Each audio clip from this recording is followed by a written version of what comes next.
Okay, this block didn't fit in at all. I'm not going to force it, so I'm going to sandpaper it. As you can see, there is something shiny here that seems to be an added layer of some kind of very fine tape, placed there by the instrument maker to close it off. But since then the wood apparently has expanded, either the block or the head joint, due to several possible circumstances such as playing the instrument a lot or temperature and air humidity. For this block we're going to use the sandpaper. So first we have to analyze where the block is pressed too tightly against the rounded part of the head joint. In this case I'm going to sandpaper the extra film, but normally you can recognize the places of the block that are too tight because they're a bit shiny.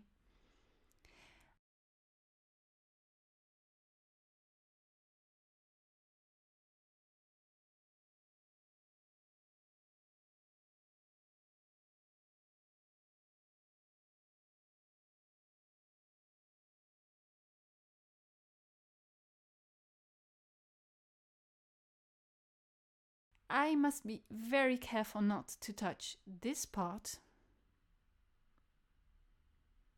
only the rounded part that fits within the head joint. I started with rougher sandpaper and now I finish it off with finer grained sandpaper. Try to have straight borders on the sandpaper you're using so that you don't accidentally damage the straight part of the block. That would be quite a disaster.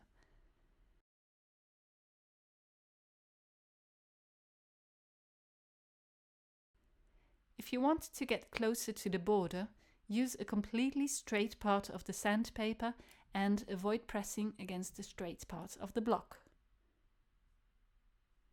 Work slowly so you know you won't make any mistakes.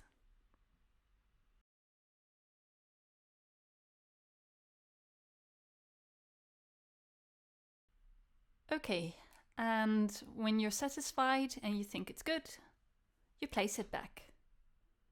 If it fits, then you're done.